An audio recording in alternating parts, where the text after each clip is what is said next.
A la iglesia en Efeso. Palabras de nuestro Señor y Salvador Jesucristo a la iglesia. Apocalipsis 2, del 1 al 7.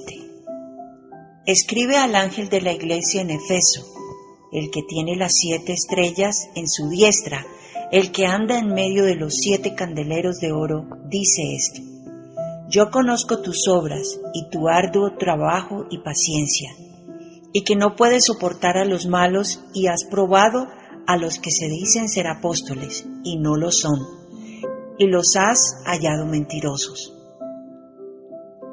Y has sufrido y has tenido paciencia, y has trabajado arduamente por amor de mi nombre, y no has desmayado. Pero tengo contra ti que has dejado tu primer amor. Recuerda, por tanto, de dónde has caído, y arrepiéntete, y haz las primeras obras, pues si no vendré pronto a ti, y quitaré tu candelero de su lugar, si no te hubieres arrepentido. Pero tienes esto, que aborreces las obras de los Nicolaitas, las cuales yo también aborrezco. El que tiene oído oiga lo que el Espíritu dice a las iglesias. Al que venciere, le daré a comer del árbol de la vida, el cual está en medio del paraíso de Dios. El Señor llamó ángel al pastor de la iglesia en Efeso.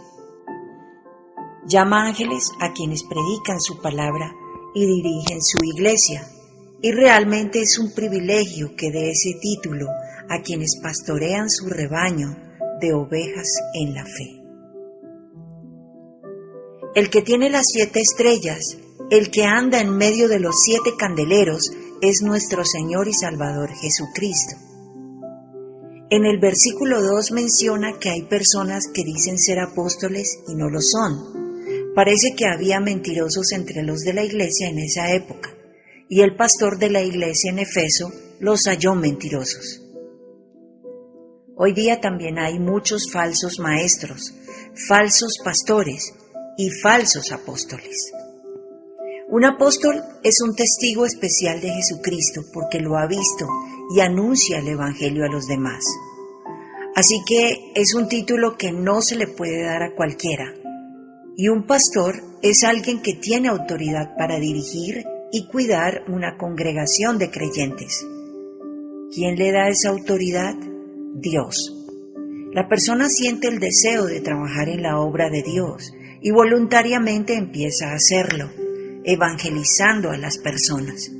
Y hay quienes notan la unción del Espíritu de Dios en esa persona que está predicando, y entonces comienzan a seguirlo, convirtiéndose en su rebaño de ovejitas. En el versículo 3, nuestro Señor ve que el pastor de la iglesia en Efeso ha sufrido mucho por amor a Él, y que ha trabajado arduamente en su obra, pero que ha dejado el primer amor, y eso entristece a Dios. Él quiere que se arrepienta y que vuelva a las primeras obras, a las primeras cosas, lo cual es hacer lo básico y con mayor fervor. Quizás como al comienzo lo hacía. Nosotros podemos notar que al iniciar siempre algún proyecto en nuestra vida, lo hacemos con entusiasmo y gran empuje, pues debemos mantener ese entusiasmo y ese empuje. Debemos enamorarnos de la oración y orar a menudo, siempre, toda la vida, no solamente un año, un mes, 2 meses, sino ser constantes. Lo mismo sucede en cuanto al ayuno, hacerlo más seguido, no 1 o 2 veces al año, y estudiar la palabra de Dios todos los días. No dejar de hacerlo, pues por medio de la Biblia Dios nos habla. No descuidemos estas primeras obras, estas primeras cosas que Dios quiere que hagamos. En el versículo 5 el Señor le dice a este ángel o pastor que si no se arrepiente y no vuelve a su primer amor, quitará su candelero de su lugar. El candelero es el pastor. Y cuando nuestro Señor le dice que lo quitará de su lugar, es decir, le quitará el privilegio de seguir siendo pastor de ese rebaño de ovejas que está pastoreando. Se supone que somos la sal y la luz del mundo. La sal no debe perder nunca su sabor. La luz nunca debe ser baja, sino alta, fuerte. Y debemos brillar, es decir, debemos dar el ejemplo y no perder esa fuerza.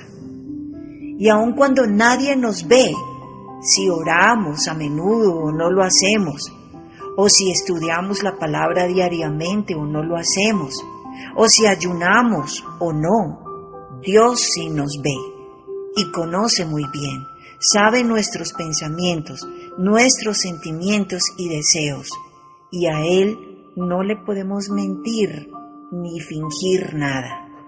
Y si dejamos de hacer estas primeras cosas, nos podemos enfriar o debilitar espiritualmente, y Dios no quiere que pase esto. Así que debemos tratar de mantenernos siempre calientitos, constantes. Así como el cuerpo necesita de alimento, el espíritu también lo necesita. Así que no dejemos de orar a menudo, ayunemos más y estudiemos la palabra de Dios todos los días. Saquémosle tiempo. En Romanos 15:14 dice: porque conviene que el que ha sido amonestado amoneste a su prójimo también. Entonces, si nos han enseñado el Evangelio, la idea es compartirlo con otros para que ellos también tengan la bendición de conocer a Dios, de poderse arrepentir y de poder gozar de las bendiciones que Él tiene para nosotros. El Evangelio que el Señor Jesucristo nos vino a enseñar está registrado en el Nuevo Testamento. Y las enseñanzas de sus apóstoles también están allí. Este es el nuevo pacto que debemos seguir. En el versículo 6, Dios nuestro Señor resalta que este pastor de la iglesia de Efeso aborrece las obras de los nicolaítas y dice que él también las aborrece. Para entender las obras de los nicolaítas es necesario en primer lugar definir el origen de esa palabra, la cual viene de la palabra Nicolaos. Esta proviene del griego Nico, que significa dominio o conquista sobre otros, y Laos, que significa pueblo, gente común o laicos. La composición Nicolaos viene a ser algo así como dominio sobre el pueblo. Entonces los nicolaítas eran personas que además de sentirse más que los demás, querían dominar a otros, lo cual Dios aborrece, pues Él nos hizo libres y así quiere que permanezcamos. Debemos amarnos los unos a los otros, respetarnos, ser amables, serviciales y muy humildes, en el sentido de ser sencillos, no jactanciosos, no creernos más que los demás, ni querer dominar a otros. Jesucristo fue un gran ejemplo de humildad para todos nosotros, y Él a nadie obligó a que lo siguieran. Y a pesar de ser el Hijo de Dios, no hacía alarde de eso.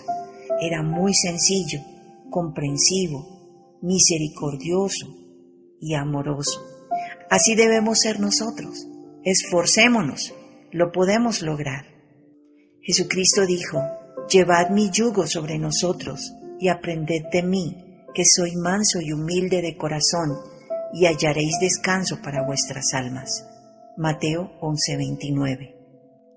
Y el último versículo, el 7, nos dice que el que tiene oído oiga lo que el Espíritu nos dice a nosotros, que somos la iglesia, que al que venciere se le dará de comer del árbol de la vida, el cual está en medio del paraíso de Dios.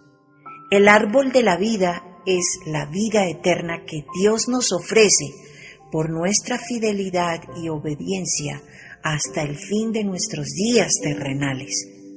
Entonces venceremos y lograremos esa máxima bendición si limamos las asperezas que podamos tener, si no cedemos a las tentaciones, si vencemos a nuestra carne y si nuestro espíritu es más fuerte.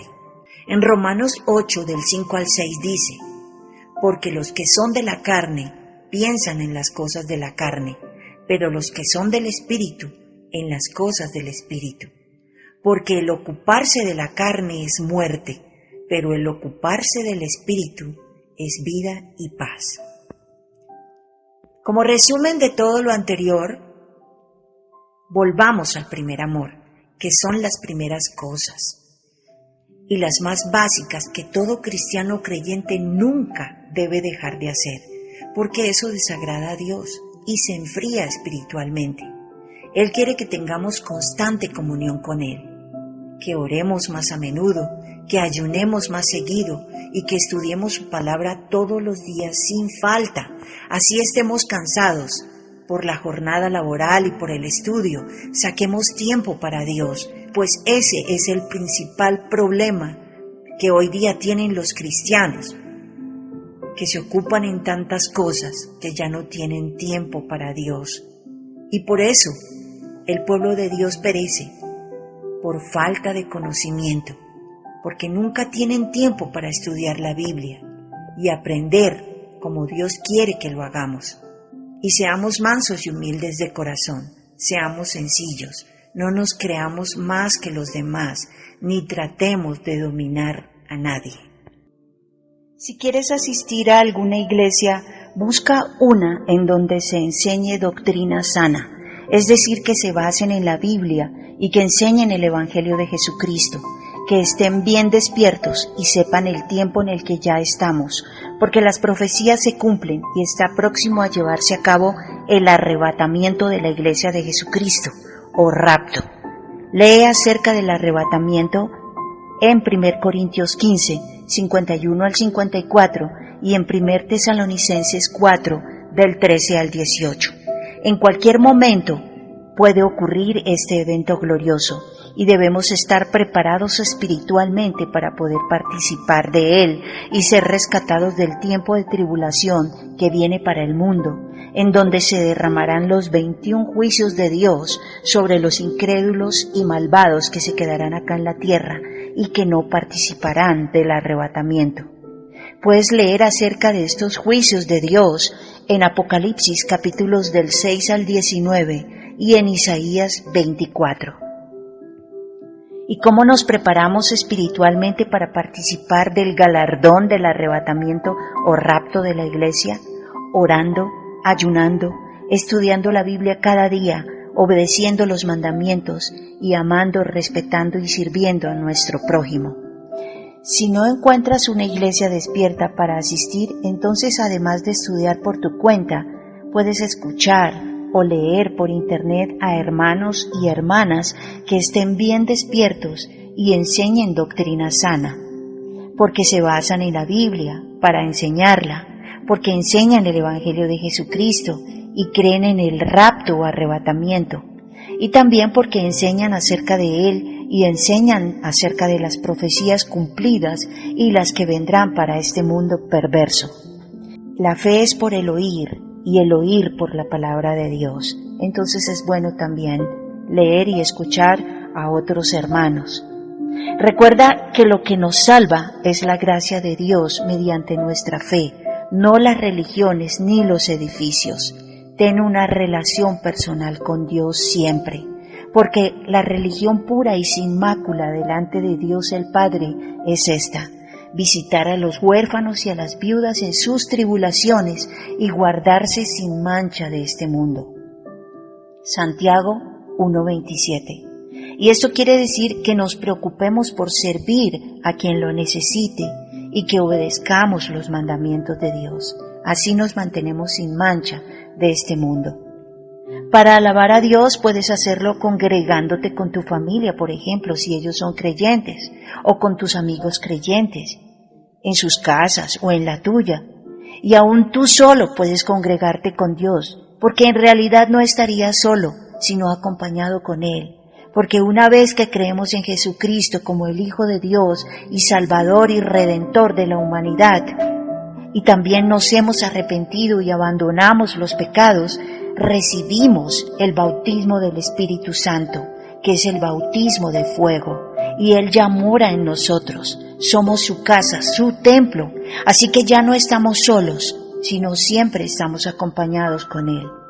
Puedes leer acerca de que somos el templo y la casa de Dios en 1 Corintios 6, del 19 al 20.